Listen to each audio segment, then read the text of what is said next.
Bonjour à tous et à toutes. Bienvenue chez Kickmaker. Je suis Vincent Despatin, cofondateur de Kickmaker. Nous sommes ravis de vous accueillir aujourd'hui dans nos bureaux assez atypiques en plein cœur de Paris et ravis de vous ouvrir les portes de notre bureau d'études et de notre micro-usine urbaine pour vous faire découvrir un petit peu qui nous sommes. Nous sommes décidés, après 4 ans de labeur, d'efforts et de croissance, à faire notre place dans le monde du design et de l'industrialisation de produits high-tech, à organiser cet événement en marge de Vivatech. Je vais dire que des conneries, c'est bon. Hardware. Je suis ravi d'accueillir Guillaume Mortelier, directeur de la French Fab et responsable du fonds Build-Up International de BPI France, pour nous rappeler combien il est important de fédérer notre écosystème pour faire mieux ensemble. Guillaume. Merci beaucoup, bonjour à tous.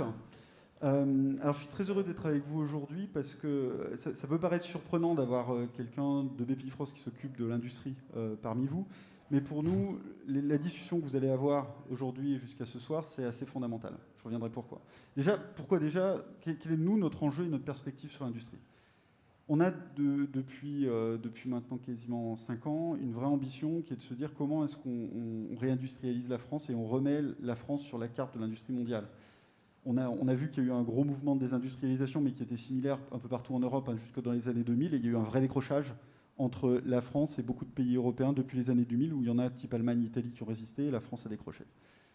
Et les raisons de ce décrochage, il y a des facteurs coûts, mais il y a aussi beaucoup de facteurs technologiques, d'intégration technologique des nouvelles technologies, et puis aussi un facteur psychologique. Et c'est le premier sur lequel on a travaillé, en fait, c'est qu'on veut redonner de la fierté et de l'envie d'avancer pour les industriels français.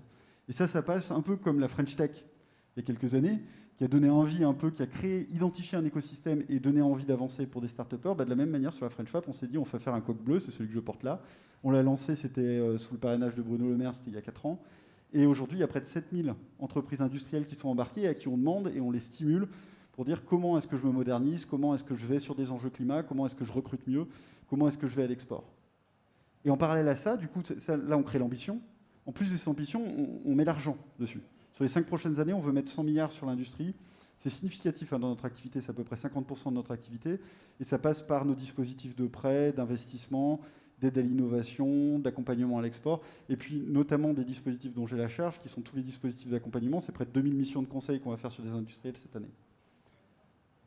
Tout ce mouvement qu'on enclenche, il est accompagné en plus, depuis la crise, d'un énorme push gouvernemental. Vous avez vu, les 100 milliards dont je vous parle sur 5 ans, il y a eu 100 milliards sur 12 mois, quasiment grâce au plan de relance, sur l'industrie pour la mettre en mouvement. Alors aujourd'hui, cet argent, il va surtout aux entreprises industrielles, on va dire, installées. Ce n'est pas forcément ce que vous êtes aujourd'hui. Et du coup, quel est le lien avec la technologie? Il est fondamental, je le disais tout à l'heure, c'est que si on veut induire une réindustrialisation pérenne en France, ça passe par une intégration technologique forte sur les nouveaux projets. Et cette intégration technologique, elle se passe de deux manières. En fait, il y a la technologie dans les entreprises matures et puis il y a les futures entreprises industrielles qui vont être créées par des startups d'aujourd'hui. Comme on avait dit. Sur la partie intégration technologique, en fait, on a lancé un programme qui s'appelle Tech in Fab. C'est assez simple, c'est comment on intègre de la tech dans la fab. Et ça passe par la mise en relation entre des startups qui vont avoir des produits, alors des produits qui peuvent être aussi bien des produits d'efficience opérationnelle, type data, BrainCube, qui vont aller rendre le système industriel plus efficace. Ça passe aussi par tout l'environnement. Je pense notamment aux fonctions transverses, les PFIT et autres, comment je commercialise mieux. Donc ça va participer à intégrer la tech dans la fab. Mais ce que l'on voit, et ce que l'on voit de plus en plus, on le voit déjà aux États-Unis, comme d'habitude, ils ont un peu d'avance, bien sûr, c'est les Musk et autres. Que maintenant, les nouveaux projets industriels, en grande partie, sont portés par des startups. Et on le voit aussi en France, les Insect, on a inauguré leur usine il y a 2 mois, c'est de la start-up industrielle. On commence à avoir des nouveaux projets qui ont été portés par des petites structures de start-up qui commencent à s'industrialiser. Notre enjeu, c'est de faire boule de neige sur les prochaines années. Et là-dessus, la chance que l'on a, c'est je pense qu'on a un gouvernement qui est de plus en plus sensibilisé, on en parlait tout à l'heure, et qui est en train de réfléchir, c'est pas encore sorti, mais à un gros projet d'accompagnement sur les start-up industrielles. On a du côté de BPI France, je peux vous le confirmer aujourd'hui, une claire volonté d'aller identifier et d'aller corriger les manques. On parlait tout à l'heure des enjeux sur le CID dans l'industrie, mais aussi de façon plus générale, comment accompagner ces projets pour qu'ils aboutissent le plus rapidement possible à de l'exécution et à de l'usine et de la production en France. Et puis, de façon générale, pour ceux qui travaillent avec les industriels aujourd'hui installés, je pense que l'écosystème est en train de s'ouvrir. il est en train de se mettre en mouvement, il est en train de s'ouvrir, et du coup, il est de plus en plus prêt à accueillir des nouveaux projets. Et vous allez rentrer dans un univers en fait, qui attend, quand vous êtes sur du B2B, des suppliers plus disponibles, plus porteurs de tech, et du coup, vous allez trouver des clients plus faciles. Ce n'était pas le cas il y a 5 ans. Mais de plus en plus d'industriels, notamment avec le choc Covid, réfléchissent à leur supply et se disent comment je peux mieux travailler avec des acteurs locaux. Et de façon générale, vous avez un écosystème qui est en train de conscientiser le fait qu'il faut des startups industrielles. Donc je suis persuadé de l'intérêt des rencontres aujourd'hui, à la fois pour discuter, mais aussi pour identifier des beaux projets et les amener le plus vite possible à l'aboutissement qui est la production massive de nouveaux objets. Merci à tous et bons échanges cet après-midi. Merci beaucoup Guillaume. Alizé, je te redonne la main.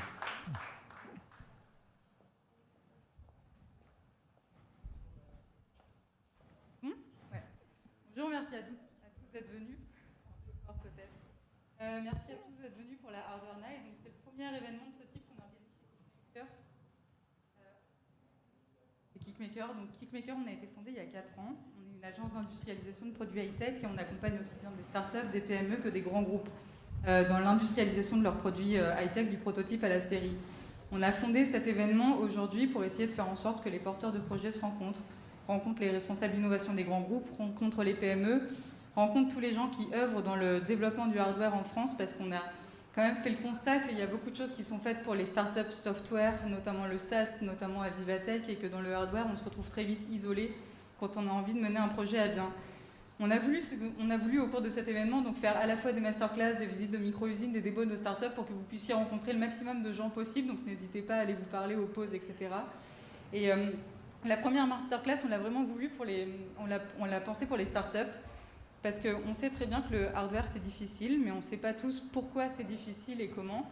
Et c'est pour ça que je vais inviter mes premiers intervenants à me rejoindre sur scène. Donc, il s'agit de Éléonore Blondeau, qui a, elle, une expérience, qui a fondé une startup hardware il y a quelques temps, qui a une expérience terrain sur pourquoi le hardware est difficile et qui a, suite à cette expérience terrain, décidé de fonder le collectif Startup Industriel pour pouvoir aider les porteurs de projets dans le développement de leur start-up et de leurs produits high-tech.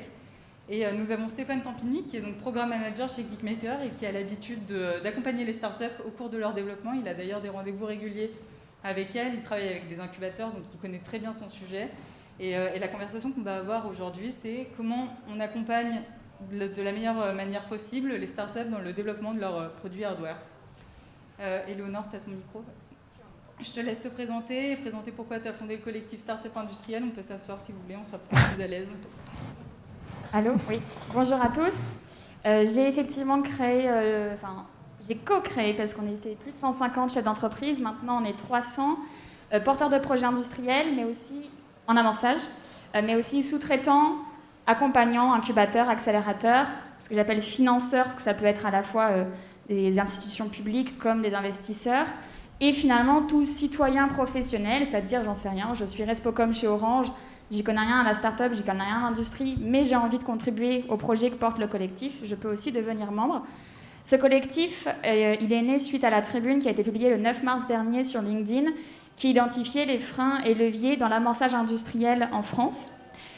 Et à la suite de laquelle on a eu beaucoup de retours et de gens qui voulaient aller plus loin et co-construire les solutions avec les acteurs de l'écosystème entrepreneurial en amorçage. Et donc voilà, avancer sur ce sujet-là. Effectivement, comme l'a dit Alizé, j'ai pendant 5 ans développé l'entreprise Cédine, connue pour le projet CleanCup, qui était un projet qui développait une machine qui permettait de réemployer des verres et qui était donc fabriquée en France, qui a rassemblé de la mécanique, de la mécatronique, de l'électronique, de l'hygiène, de l'hydraulique, etc. On est parti d'une feuille blanche, j'étais pas ingénieure, j'étais à la sortie de mes études, j'avais pas un rond, je savais pas comment développer un produit, finalement on a réussi à aller d'une feuille blanche à la pré-industrialisation. On a installé nos premiers produits chez les clients et malheureusement on n'a pas pu aller à la phase suivante, notamment par manque de financement, puisque en fait aucun fonds d'amorçage industriel n'investit dans la pré-industrialisation. Nous on avait 500 000 € de chiffre d'affaires récurrent signé auprès de grands comptes comme Louis Vuitton, SNCF, Sodexo, Nestlé, la métropole de Lyon, etc. On avait une innovation mondiale, on avait plus de 15 ou 20 prix à notre actif. un partenaire industriel qui était une filiale de Michelin, plus aucun verrou technologique, il suffisait de financer en fait l'accompagnement de la pré-indus de Michelin. Et en fait après on sortait les produits, et il y avait le marché et voilà. Et malheureusement on n'a pas trouvé les fonds. Et en parallèle de ça, notre partenaire industriel a aussi un peu revu ses conditions de paiement. Donc l'un dans l'autre, on a dû céder l'activité, alors que pourtant il y avait sur le papier tout qui était au vert. Et alors, ça faisait partie d'un des freins, et tu m'as dit que quand tu avais fondé le collectif, il y avait plusieurs freins que vous aviez identifiés et sur lesquels vous essayiez de trouver des solutions. Donc, il y a le financement. Tout à fait. Donc, il y a le financement. En fait, de ces freins, donc, on a identifié plusieurs freins, et en fait, donc, le collectif a pour mission de faire connaître l'existence des startups industrielles. Ça veut dire qu'elles peuvent être électroniques ou non. À partir du moment où c'est un produit matériel qui est produit en série, on considère que c'est un start-up industrielle, enfin il faut qu'il y ait une dose d'innovation, que ce soit dans le business model ou dans le produit en lui-même, mais voilà. Donc une start-up industrielle, donc faire connaître leur existence et ensuite faire évoluer l'écosystème pour qu'il puisse être aussi performant quand il parle de e-commerce, de SaaS, que de moule, de bande test, d'injection ou autre terme qu'ici on connaît bien. Donc il y a le financement. Il y a la propriété intellectuelle, parce qu'en fait, beaucoup de porteurs de projets ont du mal eux-mêmes à savoir quel type d'innovation ou d'invention ils ont réalisé. Et s'ils savaient mieux le définir, ils pourraient mieux le valoriser. Et en face, les fonds, également, au lieu de ne valoriser que l'invention technologique, pourraient aussi valoriser l'innovation incrémentale de procédés, etc., comme ça se fait d'ailleurs beaucoup en Allemagne. Donc ça, c'est le deuxième point. Le troisième point, c'est tout ce qui est normes et certifications. On y reviendra. En gros, quand on développe un produit, on n'arrive pas forcément, c'est très compliqué de comprendre à savoir quelles normes, certifications on doit répondre. Et ensuite, une fois qu'on a compris, avec quel laboratoire réussir à faire les tests qui permettent de valider qu'on s'inscrit dans la démarche. Donc là, on réfléchit par exemple à un projet de créer un guichet unique dans lequel on pourrait amener notre produit, dire voici mon produit, il fonctionne comme ça, et en face, on nous dit ah ben c'est telle norme, c'est telle certification. Et vous pouvez le faire avec tel laboratoire, par exemple. Ensuite, on a la formation, éducation. Donc, en fait, comme je l'ai dit, l'objectif, c'est que tout l'écosystème entrepreneurial puisse parler aussi bien de SaaS que de moule ou de bande test. Et donc, on souhaite accompagner les incubateurs, les accélérateurs, les investisseurs à mieux comprendre les spécificités d'un projet industriel, les locaux, adapter l'offre des locaux, adapter, comprendre les phases du développement d'un produit, parce qu'en fait, il y a 3 grandes phases dans un développement produit. Il y a, en fait, ce que j'appelle 3-3-3. 300 000, 3 millions, 30 millions. R&D prototypage, environ 300 000 euros. Pré-industrialisation, entre 1 et 5 millions d'euros en général. Et après, grande série, quand on crée son usine, 30 millions d'euros. Voilà, c'est les ordres de grandeur, mais c'est à peu près ça. Et ce qui est bien avec donc, ces 3 grandes phases, c'est qu'on les retrouve vraiment, donc on parle de start-up ici, mais aussi sur des gros projets industriels. Donc l'idée, c'est qu'on va vraiment avoir toujours cette phase où vous allez faire de la R&D, souvent où les start-upers sont plutôt très bons parce qu'ils ont des idées, un besoin auquel ils veulent répondre. Et c'est vraiment la phase du milieu et les phases suivantes vont arriver assez logiquement, si ce n'est le problème financier. La phase du milieu est souvent diminuée dans la tête des start-upers où on se dit j'ai un produit qui est en fait un prototype qui répond à mon besoin, qui ressemble à un produit final. Et en fait, ce n'est pas du tout prêt à être produit en série. Et c'est là où on se dit comme ça y ressemble, ça ne devrait pas prendre trop longtemps. Je passe un partenaire qui va le mettre en production, et c'est parti. En fait, c'est toute cette partie-là, pourtant, qui est très complexe parce que c'est elle qui va définir la viabilité de votre produit dans le temps. Donc nous, on va redécouper en fait cette phase du milieu qui est la phase d'industrialisation en tant que telle, en plusieurs phases où on va devoir d'abord intégrer en fait vos solutions techniques dans une solution qui va être pérenne, qualifiée que techniquement et d'un point de vue économique, on va être capable d'avoir quelque chose à la fin. Donc ça, nous, c'est ce qu'on va appeler les phases EVT, Engineering Validation Test, qui a été vraiment une phase de confirmer un besoin technique et de sa possibilité d'avancer plus loin, en tout cas, parce que c'est pas parce qu'on a fait quelque chose avec des moyens sur table qui sont peut-être pas en fait qui peuvent peut-être pas être transcrits en vraie technologie à grande échelle qu'on peut continuer. Donc là, cette phase-là va servir à ça, à intégrer. Ensuite, on va avoir vraiment une phase où là, on va avoir l'industrialisation au sens un peu plus noble du terme. On va travailler avec des partenaires. C'est ce que nous, on va qualifier de DVT, le Development Validation, Design Validation and Test, où là, on va en fait procéder au design transfert. Donc, on va sélectionner des partenaires. On va prendre notre design qu'on a intégré et on va vraiment le transformer pour l'ajuster à des moyens de production. Donc là, on va aller voir mon mouliste, justement, on parlait de moule tout à l'heure. On va lui dire, cette pièce-là, réalise-moi le moule pour la faire. Et donc, on va vraiment travailler sur les différents outillages, des différents sous-ensembles de notre produit, que ce soit de l'électronique, de la mécanique, tous, pour pouvoir les réaliser en tant que tels. Donc, c'est une phase qui peut être très longue.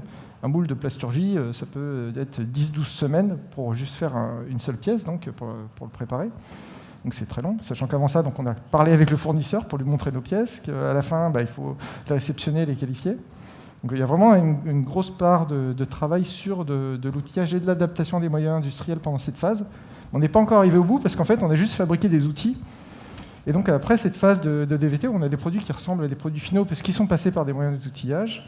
On va quand même avoir besoin de préparer la ligne série pour après. Donc nous, on va appeler cette phase la PVT, en fait, c'est Production, Validation and Test, où on va construire une ligne de production avec des moyens de qualité. On va commencer à faire une mini-production et on va appliquer tout pour ensuite pouvoir arriver dans les phases de vie série du produit et peut-être justement de pouvoir construire des usines parce qu'on va avoir un produit du siècle qui va se vendre tout autour du monde. Et justement, donc, pour revenir à la certification, donc, c'est entre ce DVT et le PVT qu'on commence à avoir un produit qui peut partir en certification, qui est aussi un process très long qu'on peut peut-être aborder. Je te laisse commencer. Ouais, en fait, sur la partie normes certification, en fait, effectivement, on a 3 grandes phases, donc. Et nous, cette deuxième phase, effectivement, donc il y a à la fois la création, la conception des outils, leur réalisation, toute la documentation, la fiabilité avec tout ce qui est test d'endurance et de robustesse, et en parallèle, effectivement, tout le travail de normes et de certification. Et comme j'ai expliqué, c'est un vrai parcours du combattant aujourd'hui. C'est pour ça que, donc, avec le collectif, donc, on a identifié les freins. Et l'objectif, c'est vraiment via une plateforme numérique. Donc, on est plus de 300 partout en France. Donc, on travaille à distance. On a des groupes de travail dans lesquels on crée les solutions. En tout cas, on les imagine. Et après, on essaye de les co-construire avec tous les acteurs de l'écosystème, que ce soit BPI France, France Industrie, France Innovation, peu importe. Les incubateurs et les accélérateurs sont aussi d'ailleurs partie prenante de la construction de ces solutions. Parce que l'objectif, c'est de faire en sorte que ce que nous, on a pu rencontrer dans notre parcours qui était un peu difficile, ne le soit plus désormais pour toute personne qui souhaite créer d'une feuille blanche un produit industriel qui, encore une fois, peut être de toute taille, électronique ou non, à partir du moment où, en fait, startup, il y a une dose d'innovation, mais voilà, quelqu'un qui veut produire un produit en série puisse, en fait, en France, le faire. En France, donc on a aussi deux derniers groupes, un qui est sur les locaux, donc avoir des locaux adaptés, parce que quand on est sur la première phase R&D prototypage, une connexion Internet, un PC, un Fab Lab à côté, c'est bon, c'est banco. Par contre, dès qu'on passe en pré-indus, il nous faut entre 100 et 500 mètres carrés en moyenne, mixte entre des bureaux et des ateliers où on peut faire du bruit, de la poussière, du stockage, de la saleté. La phase d'après, c'est l'usine. Et en fait, souvent aujourd'hui, quand on veut donc ces ateliers mixtes, soit ils sont à Pétaouchnok en dehors de la ville, et donc du coup, comme nous, on a encore très besoin de l'accompagnement d'urbain, c'est très difficile de s'extendre comme ça. Soit on nous offre 5000 m², et donc du coup, c'est beaucoup trop grand par rapport à nos besoins. Donc l'idée, c'est aussi de construire avec les promoteurs immobiliers, les incubateurs, les accélérateurs, les métropoles ou les régions, une offre locative de locaux adaptés aux projets industriels en amorçage. Donc là, pareil, on rédige le cahier des charges des locaux idéal, on les inclut, on discute, etc. pour que l'offre puisse se diversifier. Et le dernier groupe, donc qui est moins un groupe de travail que d'information, c'est sur industrie circulaire. Parce qu'en fait, on est convaincu que industrie et économie circulaire, ça ne va pas s'opposer, au contraire, l'un ne va pas sans l'autre. Et qu'en fait, l'économie circulaire, ce n'est pas un secteur, c'est vraiment une démarche. Et mon exemple préféré, c'est de dire que, et je l'ai utilisé aussi parce que même au sein des membres, ce n'est pas forcément une notion avec laquelle tout le monde est à l'aise à l'intérieur, mais même une poignée de porte, elle peut être développée dans une démarche d'économie circulaire. C'est parce qu'elle n'a pas elle-même un rôle écologique ou social. Elle peut être produite en Asie, en multimatériaux non réparables, non recyclables, produite par des enfants à l'unité, ou elle peut être produite en France en monomatériaux, réparables, recyclables, par quelqu'un qui est payé à son juste prix et vendu à l'usage. Donc en fait, n'importe quel produit peut s'inscrire dans une démarche d'économie circulaire. Et donc on communique et on réfléchit aussi sur ce travail-là. C'est intéressant ce que tu dis parce que c'est, à mon avis, la clé de voûte de tout ça, c'est le partage de connaissances et comment on fait en sorte que la connaissance, en tout cas de la difficulté du hardware, puisse être partagée. Parce que Stéphane, je sais que tu as l'habitude de travailler auprès des startups et globalement, il y a quand même une méconnaissance de la difficulté du hardware, que ce soit des plannings, du coût que ça représente, des difficultés qu'on peut rencontrer. Est-ce qu'on produit en France ou en Chine? C'est une question aussi, mais les transports, la douane, etc.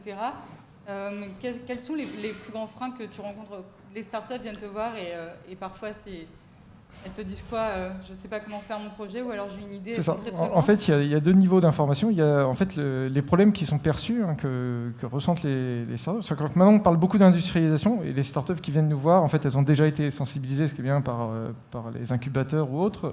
En tout cas, si elles sont venues nous voir, c'est qu'à un moment, elles se sont dit, il faut qu'on passe à la production. Donc déjà, elles ont identifié qu'il y a quelque chose là, même si elles ont du mal vraiment à le dimensionner. Ce que je disais, on a plutôt tendance à se dire, j'ai un produit, il n'y a plus qu'à.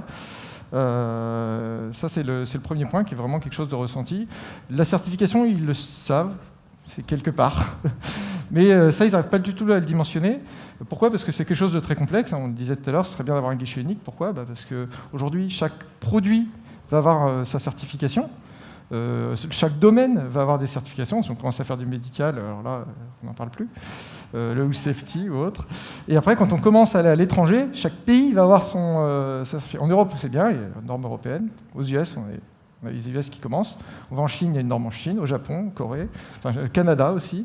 Donc chacun va avoir ces normes qui sont complètement différentes et qui vont avoir des délais aussi de traitement complètement différents. Par exemple, si on va voir un laboratoire et qu'on lui demande mon produit, qu'est-ce qu'il faut que je passe ? C'est pas nécessaire qu'ils vont être capables de tout vous répondre en réalité, même un laboratoire qui est spécialisé en certification. Et c'est là où déjà on a une vraie complexité, donc c'est normal qu'ils soient perdus, les startups, et donc ça c'est un truc qu'ils imaginent, mais pour le coup ils ne dimensionnent vraiment pas. Et après oui, il y a tous les autres éléments qu'ils ne voient pas, parce qu'ils sont déjà arrêtés à la partie industrialisation, mais en fait il y a toute la vie produit, qui elle pour le coup est vraiment quelque chose de complexe, qui devient l'opération en fait, de vie du produit, donc on parle de logistique, de problématiques de douane, de stockage, de distribution, de cycle de vie. Quand on veut aussi parler d'économie circulaire et de penser le produit recyclable, qu'est-ce que j'en fais de mon produit une fois que je l'ai vendu, une fois qu'il revient en RMA, parce que c'est bien, mais il y a des pannes.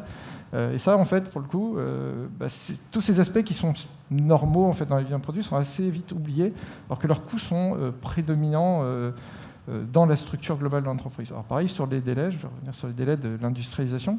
Pour donner un ordre d'idée, un produit consumer électronique, c'est 12 à 18 mois. Donc ça, c'est des métriques qu'on peut vraiment avoir, avec les premières phases amont d'intégration qui sont de l'ordre de 6 mois, 9 mois, selon la complexité du produit. Après, donc, la phase DV, dont je parlais tout à l'heure, où on fait le design transfert, c'est 6 mois aussi, à peu près. Et les phases de PV, de pré-série, ça peut être 3-6 mois. Et après, il y a tout en fait, le ramp-up pour arriver à une vie de produit. Donc ça, déjà, ils n'imaginent pas. Souvent, ils imaginent 3-6 mois. Je peux avoir mon produit, je vais voir un fournisseur. C'est plus dur pour eux, en fait, c'est d'imaginer la notion de partenariat. Ça, c'est un point qu'ils identifient assez rapidement. C'est comment je donne mon produit à quelqu'un. Mais ce qu'ils n'imaginent pas, c'est qu'en fait, il faut presque le donner terminé, parce qu'une usine qui veut fabriquer, son travail, c'est pas de concevoir. Donc même si vous avez un produit qui ressemble, vous savez, si j'avais une boîte qui était comme ça, et qu'à l'intérieur c'est fait n'importe comment, il ne va rien pouvoir en faire, l'usine. Il va vous dire oui, parce qu'à un moment, il veut prendre le business. Mais en réalité, ce ne sera pas optimisé. Ils vont vous vendre soit de la conception très chère, soit ce ne sera pas du tout optimisé. Et eux, ça ne les intéresse pas de passer du temps là-dessus, donc ils vont juste vous facturer cher le produit qui ne sera pas bon pour être viable. Et ça, là où cette phase de conception et d'intégration, elle est vraiment primordiale, parce que il faut que vous la fassiez avant d'aller voir un partenaire de production. Même si après, vous allez devoir adapter pour lui, il y a vraiment ce côté où, si vous lui donnez tout de près, lui, il va pouvoir se concentrer sur son travail, qui est de produire. Et ça, c'est vraiment quelque chose de fondamental que les startups ne voient pas toujours en réalité. Et alors ça, j'insiste que je l'ai vraiment vécu. Donc moi, ma société, mon projet a trouvé repreneur, et en fait, je pensais avoir choisi le bon, parce que c'était quelqu'un qui produisait en grande série des produits déjà en lien avec notre marché. Et donc pour moi, c'était naturel qu'il comprendrait notre démarche et notre façon de penser même, et de travailler, d'évoluer. Et en fait, donc du coup, on lui disait, je prends n'importe quoi, c'est pas ça son produit, mais produis-moi 1 milliard de chaises, il n'y avait aucun problème, il le faisait. Par contre, conçois-moi la chaise. En fait, on était juste incapables.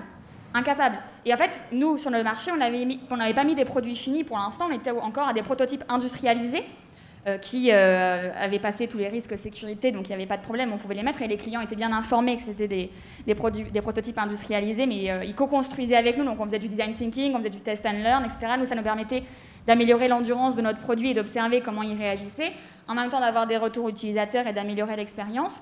Donc pour nous, c'était naturel. Pour les clients, ils étaient contents, même ils recommandaient, même si le niveau de fiabilité n'était pas encore celui parfait attendu par le produit. Et en fait, la première des choses qu'a fait notre repreneur, c'était de retirer les machines du marché. Parce qu'en fait, c'était juste inconcevable pour lui d'avoir des produits qui n'étaient pas finis sur le marché. Alors qu'en fait, vraiment, les clients recommandaient. Donc eux, ils étaient contents et ils se sont même d'ailleurs opposés au début à la reprise. Bon, finalement, après, il y a eu discussion, ça c'était leur problème. Mais voilà, en fait, vraiment, c'est vraiment deux mentalités, deux façons de faire complètement différentes. Et c'est vrai que quand on est porteur de projet, nous, maintenant, le design thinking, le test and learn, on met un POC, on essaie, machin, c'est complètement naturel, c'est dans notre ADN. Mais vraiment, ceux qui produisent en série, pas du tout. Et alors, eux-mêmes, c'est vraiment la pire des choses qui peuvent leur arriver. Donc, ce que vient de dire Stéphane, c'est tout à fait vrai. Et vraiment, je l'ai vécu. Et donc, il faut vraiment aussi le prendre en considération que quand on passe à la production grande série, on parle avec des gens qui n'ont pas du tout la même façon de travailler et de penser. Et puis même, peut-être aussi, dans la façon de collaborer au quotidien, il y a une culture très différente. On parlait tout à l'heure de numérique, donc, parce que dans la partie éducation, sur un des projets, on essaye aussi de remettre les mots à leur juste valeur, et le mot technologie ne veut pas dire numérique. Il y a deux mots, ce sont deux définitions. Une technologie, elle peut être numérique, elle peut être mécanique, mécatronique, électronique. Mais technologie ne veut pas dire numérique. Tech non plus. Voilà, donc une technologie, j'insiste, ça peut être mécanique, électronique, mécatronique, etc. Donc voilà, donc on a un gros aussi champ sur l'éducation, à la fois pour comprendre avec quels partenaires on travaille et réussir à mettre en place un niveau d'échange où chacun parle le même langage, et aussi plus globalement dans tout l'écosystème en fait en amorçage, il faut remettre aussi les mots à sa juste valeur pour aussi laisser une place aux gens qui développent des produits matériels en série qui ne sont pas forcément électroniques, qui ne sont pas forcément connectés, mais qui pourtant peuvent être de vraies innovations et des potentiels super industriels pour la France pour demain. Donc ça fait partie aussi du travail qu'on réalise, de remettre les bonnes définitions. Et je rêverais d'une collaboration avec le Robert, mais c'est pas en cours. Donc, si aujourd'hui on devait trouver des solutions pour améliorer l'accompagnement des startups hardware dans l'industrialisation, qu'est-ce que vous leur diriez particulièrement aux porteurs de projets? Donc toi, Éléonore, j'ai compris, ça serait de rejoindre le collectif Startup Industriel et de rejoindre les groupes de travail, parce qu'au final, l'union fait la force, et si on mutualise les connaissances, forcément, on a plus de connaissances. Voilà, alors nous, on ne se positionne pas comme un incubateur ou un accélérateur. Hein. Nous, au contraire, on veut permettre à ce que l'écosystème actuel puisse mieux accompagner, ou aussi bien accompagner des projets industriels que des projets numériques. Voilà, c'est notre objectif. Et donc, effectivement, vous êtes welcome pour rejoindre avec plaisir. Et donc, ce qui serait bien, et en fait, je m'en rends compte aussi avec les échanges qu'on a avec les différents... On a eu un webinaire avec l'ANIA, qui est l'Association nationale des industriels de l'agroalimentaire. On va en avoir un avec ceux du textile. Et qu'en fait, ce qui serait intéressant, c'est d'avoir des accélérateurs où on peut avoir à la fois un lieu pour prototyper jusqu'à l'après-indus inclus, et en même temps l'accompagnement qui va bien avec. Et il pourrait y avoir des lieux généralistes. Et après, il pourrait y avoir ce même genre de lieu, mais par filière. Donc un textile, un agro, parce que dans le textile, on n'a pas forcément les mêmes besoins que dans l'agro, où il faut un lab, hygiène, etc. Donc c'est des besoins différents. Néanmoins, le besoin d'accompagnement lui-même de l'idée à la pré-série fonctionnelle, avec le dossier qui va bien de Fab, la BOM, tout ça, qui a plus qu'après aller voir le dernier qui va produire en série le produit. C'est vrai que ça manque. Il y a des débuts d'initiatives partout en France, mais c'est encore très difficile à identifier quand on commence. La première chose qu'on fait, c'est taper sur Google comment développer un produit. Moi, j'ai réellement fait ça. À l'époque, en 2015, il n'y avait rien, c'était à peine le début des Fab Labs. Maintenant, il y a une offre qui s'étoffe petit à petit, mais c'est encore très loin d'être au niveau des accompagnements qu'on propose pour les projets numériques. Donc, notre rêve, c'est qu'il y ait autant d'accompagnements industriels que numériques sur le marché. Et alors toi, Stéphane, si tu devais faire un starter pack de conseils pour les porteurs de projets hardware, tu leur dirais quoi? C'est de bien planifier, je pense que c'est la première chose, avoir une vision, mais justement jusqu'au bout. Donc se poser les questions rapidement et surtout identifier ce qu'ils veulent et ce qu'ils doivent maîtriser dans leurs produits. S'ils veulent notamment externaliser une partie, que ce soit de la conception ou de la production, il faut vraiment qu'ils se posent la question sur quel est le cœur de leurs produits qu'ils ont besoin de vraiment maîtriser, ce qui est important, de savoir faire les choses, même si vous les externalisez à un moment. Notamment pour les reprendre plus tard. Et on disait aussi tout à l'heure, on parlait de produire dans ces locaux. Ça a une forte valeur pour les startups, même si à terme, elles ne le font pas, parce qu'elles ont la main dans leurs produits et elles comprennent comment ils fonctionnent à terme. Donc ça, c'est aussi un point qui est assez important. Je dirais même quel est le cœur de leurs projets sur lesquels ils veulent se focus. Par exemple, nous, on avait internalisé la R&D parce qu'en fait, CleanCup n'était qu'un premier projet sur lequel, derrière, on voulait développer d'autres projets en capitalisant sur le savoir-faire qu'on avait développé sur le premier. Donc mon objectif, c'était vraiment de développer une entreprise, une industrielle, en fait le leader du réemploi, et d'avoir différents produits basés sur le savoir-faire qu'on avait développé. Il y a des gens, c'est pas ça qu'ils veulent faire, ils veulent juste développer un projet, 5 ans, et le revendre. Et donc en fait, en fonction de l'approche qu'on a aussi à son projet d'entreprise, le fait d'internaliser ou pas peut vraiment prendre sens. Et par rapport à ce que disait Stéphane aussi, il y a une vraie différence entre gérer le développement produit et faire le développement produit. Il y en a un qui fait des plannings et des budgets, il y en a un qui fait la conception. Et en fait, ça fait vraiment toute la différence. Et comme moi, j'y connaissais vraiment rien, j'avais fait confiance à l'époque, j'ai commencé seule, puis je m'étais associée pendant 1 an. Et en fait, il avait vraiment très envie de savoir faire la gestion. Il était très bon en conception. Et il n'a pas forcément dit que la gestion, c'était pas trop son truc, même s'il avait envie de savoir le faire. Et malheureusement, du coup, ça a remis une difficulté. Le jour où on s'en est rendu compte, ça a été un peu la pagaille, mais on a redressé après. Mais voilà, donc il y a une vraie différence entre gérer et faire. Et après, il n'y a pas de problème à ne pas savoir faire. Il y a plein d'experts pour nous accompagner, que ce soit sur la conception elle-même ou sur la gestion. Et effectivement, d'avoir une vraie gestion avec des documents formalisés. Il faut le dire, parce qu'il y en a qui vont comme ça, pas un seul cahier des charges écrit. Le jour où on te demande une bombe, t'es un peu comme un con. Donc l'idée, c'est de vraiment formaliser toute la documentation, parce que à la fois pour l'intégration des nouveaux collaborateurs dans l'entreprise, mais aussi pour le travail avec les partenaires externes du projet, parce qu'il ne faut pas croire qu'on peut tout faire, c'est juste impossible, chacun aussi a son expertise, et de formaliser dans une documentation technique l'ensemble du produit, de la conception, mais en même temps de la gestion du projet, c'est juste essentiel, et dès la phase de prototypage. D'ailleurs, sur le point de la documentation, il ne faut pas oublier qu'une documentation, il ne faut pas avoir peur de la faire évoluer. C'est pas parce qu'on écrit une spec que dans 1 mois, il ne faut pas se dire la spec elle est écrite, j'y touche plus. C'est vraiment tous les documents, il faut formaliser, c'est vraiment clé, mais il ne faut vraiment pas hésiter justement à s'en tenir à jour et à l'adapter à son vrai besoin et à réagir aux impondérables, aux risques. C'est-à-dire les gros industriels, même nous, même les petites entreprises, il y a des surprises tout le temps. Gérer un projet industriel, c'est gérer un ensemble de risques et savoir y répondre le plus rapidement possible dans la limite de ses moyens. Et un truc que je dis souvent, que beaucoup de gens ça les énerve, le meilleur est l'ennemi du bien, c'est vraiment ça. La vie d'un industriel et d'un porteur de projet, c'est de savoir faire le moins mauvais choix. Et il vaut mieux sortir un produit en avançant que de vouloir faire le meilleur truc et jamais le sortir, parce qu'on a toujours mieux à faire dans un projet. Et ça, c'est vraiment une démarche de design thinking. Donc quand on est le porteur de projet, à la limite, on peut au bout d'un moment... Enfin, il y en a qui veulent toujours le produit parfait avant de sortir quoi que ce soit. C'est pas bon non plus, mais en même temps... ceux qui produisent en série préfèrent cette démarche-là.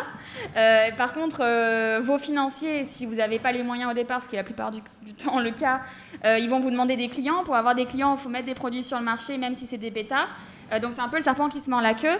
Et ça, c'est un des points, et notamment on revient au financement qu'on a identifié, c'est que nous, on avait signé 500 000 € de chiffre d'affaires récurrent. Et pour pouvoir les réaliser, il fallait installer les machines. Pour installer les machines, il fallait des moules et une documentation. Pour avoir des moules et une documentation, il fallait de l'argent. Il fallait payer mon prestat. Nous, on avait toute la R&D en interne, mais notre partenaire, il fallait le financer à un moment donné. Et donc, du coup, c'est dommage, parce qu'en fait, c'était vraiment le serpent qui se mord la queue. Et comme il n'y avait pas le fonds d'amorçage, comme on en trouve des centaines pour le numérique, mais dans les fonds d'amorçage, dans le numérique, ils sont souvent sur 5 ans. Un projet industriel, même si il met tous ses efforts, c'est vrai qu'en dessous de 36 mois, atteindre la rentabilité, c'est un petit peu ambitieux, on va pas se mentir. Déjà, on a par exemple des belles pépites en France comme Dantec avec Bob le lave-vaisselle qui en moins de 5 ans ont réussi à faire leur premier trimestre rentable. Quand même, ça s'applaudit. Mais c'est vrai que c'est pas la majorité. Donc, ce qu'il faudrait, c'est des fonds d'amorçage orientés industrie à capital patient sur des durées de 8, 10, 15 ans qui puissent en fait avoir le temps de laisser le produit à la fois maturer et en même temps d'atteindre la rentabilité. Un projet industriel en amorçage est rentable, et même à l'avantage que s'il se casse la gueule, derrière il reste des actifs, contrairement aux projets numériques, qui sont valorisables. Donc il y a quand même un intérêt à investir dans l'industrie en amorçage, sachant qu'en plus, on l'a vu avec le Covid, tous les sujets de souveraineté industrielle, etc. sont revenus au goût du jour, sans parler de la crise écologique ou produire localement, pareil, c'est maintenant juste existentiel. Mais en plus, nous, en l'occurrence, on avait tous nos partenaires en Auvergne-Rhône-Alpes parce qu'on était basé à Lyon. Ça avait aussi le vrai avantage qu'on n'avait pas de visio à 4h du mat et qu'on pouvait aller, dès qu'il y avait un petit problème de prod ou qu'il y avait besoin de faire une réunion sur le produit, voilà, on faisait 30 minutes de route, on était chez notre partenaire et on pouvait faire une vraie réunion produit le temps qu'il fallait. Donc, produire en France, c'est possible. À des coûts raisonnables, c'est globalement possible et ça le sera de plus en plus. Si tout le monde s'y met, évidemment, il y aura des effets de volume. Donc, c'est à la fois bon pour l'écologie, c'est à la fois bon pour la souveraineté du pays, c'est à la fois bon pour vous, pour la gestion de votre organisation. Donc, il ne faut pas hésiter. Okay. Donc, je pense que si on peut tirer une morale de cette première masterclass, c'est que c'est l'écosystème qui fait la force et que pour créer un écosystème fort, il faut que tout le monde se parle, qu'on se rencontre et qu'on échange. Je ne sais pas s'il y a des porteurs de projets high-tech dans la salle, là, des fondateurs de start-up. Ouais, un peu. Ok. Alors n'hésitez pas à rejoindre le collectif Startup Industriel et pareil, puisque vous êtes là pour tous les autres aussi. Hein, c'est pas que les porteurs qui peuvent rejoindre. Hein, j'insiste. Il y a aussi les investisseurs, tout il y a le les monde. Institutionnels, tout le monde. L'idée c'est que tout le monde se parle, comme tu viens de dire. Ok. Et puisque vous êtes là, n'hésitez pas. Il y a des ingénieurs kickmakers aussi qui sont. Vous êtes dans les locaux, donc n'hésitez pas à aller leur poser des questions si vous voulez les rencontrer. Hein. Il y a des ingénieurs mécaniques, électroniques, logiciels, des gens qui ont fait de la production, etc. Donc si vous avez des questions, c'est aussi l'occasion. Et on va rentrer dans la zone de questions-réponses. Là, je ne sais pas si quelqu'un veut prendre la parole. Ouais. Je voulais juste réagir parce que Denis Mercat, je viens juste de rejoindre Kickmaker et je suis le fondateur de Smooth à la base. J'ai adhéré dès le départ au collectif Startup Industriel parce que Smooth, vous avez connu les vélos Vélib et les problématiques qu'on a pu rencontrer en 2018, je veux dire. Et j'ai rejoint Kickmaker parce que vraiment en tant que startup, j'ai vécu de plein fouet, on va dire, toutes les étapes qui ont été mentionnées ici. Et effectivement, on sous-estime complètement la problématique de scale-up. Quand on monte l'entreprise, on voit quelque chose d'un peu linéaire. On se dit, j'arrive à faire 100 vélos, 200 vélos, 300 vélos, et on est monté jusqu'à 5000 vélos par an sans problème. Quand on a fait le marché de Paris, il a fallu produire 25 000 vélos en 6 mois. Plus aucun fournisseur était capable de nous suivre. Il a fallu refaire toute la supply chain, tout le produit, tout le vélo, tout le réindustrialiser, ce qui a été très coûteux, avec des coûts liés à la non-qualité qui avaient été considérables. Et je me suis dit, plus jamais ça. Alors d'une part, j'ai plus envie de porter un projet seul. Et d'autre part, je pense avoir appris pas mal de choses. Et ça fait 1 an que je travaille avec Kickmaker. Et effectivement, j'ai vu l'intérêt d'anticiper la problématique de scale-up et de passage, parce qu'il n'y a pas de linéarité du tout. Il faut l'anticiper. Et il y a un facteur... il y a une pente à monter, là. Elle est longue et elle est coûteuse. Voilà, c'était juste. Et comme disait Stéphane aussi, anticiper le rétrofit et la maintenance de son produit dès la conception de ce produit. Par exemple, nous, on avait construit la machine en lot, comme le disait Stéphane. Un lot, on avait, je ne sais pas combien de lots on avait au final, mais on avait plusieurs lots en fonction de chaque fonctionnalité était un lot qu'on pouvait vraiment, qu'on appelle ça, prendre et enlever de la machine sans difficulté. C'est-à-dire que si jamais on avait une trop grosse maintenance à faire, au pire, on mettait un nouvel ensemble de pièces, on enlevait celui-là, on allait le réparer en atelier et on revenait ensuite le changer. Mais d'anticiper, par exemple, le rétrofit dès la conception de son produit, ça permet vraiment de diminuer les coûts de maintenance par la suite et aussi de mettre en place, pareil, des documentations sur comment entretenir la machine, quelle maintenance, etc. Moi, vraiment, la documentation, il faut documenter. Ça prend beaucoup de temps, les ingés n'aiment pas, c'est chiant, tout ça, mais c'est vraiment la clé pour intégrer rapidement des collaborateurs, économiser des coûts, parler plus facilement avec les sous-traitants, c'est vraiment la base, quoi. D'ailleurs, un bon exemple de la documentation, une qui est très importante quand on va voir des fabricants, c'est la procédure d'assemblage, par exemple. C'est un truc, vous savez que si vous en faites une, en fait, ça ne sert à rien parce qu'il va devoir en refaire une, le fabricant. Mais en réalité, c'est très important parce que quand vous allez voir quelqu'un qui va fabriquer, son travail, c'est de fabriquer. Et sa seule unité de mesure, en fait, ça va être le temps d'assemblage, c'est la complexité à assembler. Et donc, si vous lui posez un produit sur la table, vous lui dites c'est ça, il va essayer de se projeter, mais comme tout le monde, lui, il doit gagner de l'argent. Donc, ce qu'il va devoir faire, c'est se baquer. Donc, il va dire votre truc, ça vaut 100 € assemblé. Okay. Alors que si vous venez avec une gamme d'assemblage, même si ce n'est pas celle que lui, il exploitera exactement, parce qu'il va faire peut-être les étapes dans un autre ordre ou autre, il sera capable de dimensionner le temps de chaque opération, parce que pour le coup, il sait se projeter sur combien de temps ça lui prend de mettre une vis, de mettre 2 pièces ensemble. Et à partir de là, il va pouvoir vous faire un chiffrage qui a du sens. Et en plus, ça va le rassurer sur la qualité de ce que vous avez fait en amont. Et là, il va se dire, oui, le produit est viable, le produit peut être assemblé, et moi, je ne vais pas me concentrer sur mon métier, ça va marcher. Et là, il ne va pas vous dire ça vaut 100 €, il va dire ça vaut 47,50 €. Et ce qui fait que vous avez gagné une plage énorme juste parce que vous avez préparé un peu le travail, et vous, ça vous force en plus à le faire intelligemment, parce que si vous avez essayé de vous projeter dans comment ça va être fait après, et encore une fois, c'est vraiment cette notion de planifier, de toujours avoir une vision sur ce qui va être fait après, parce que tout ce que vous allez faire en amont, ça va vous donner de la crédibilité, ça va vous permettre de mieux penser votre produit, et évidemment donc de réduire les coûts, parce que les gens vont se concentrer sur leur travail, là où ils sont bons, réduire encore plus les coûts pour dégager de la marge.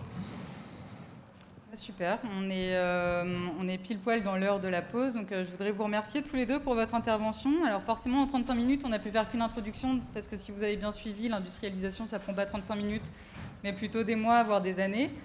Il y a un quart d'heure de pause, la prochaine masterclass reprend à 17h15, ça sera sur la relation grand groupe, agence d'industrialisation dans le développement d'un produit innovant.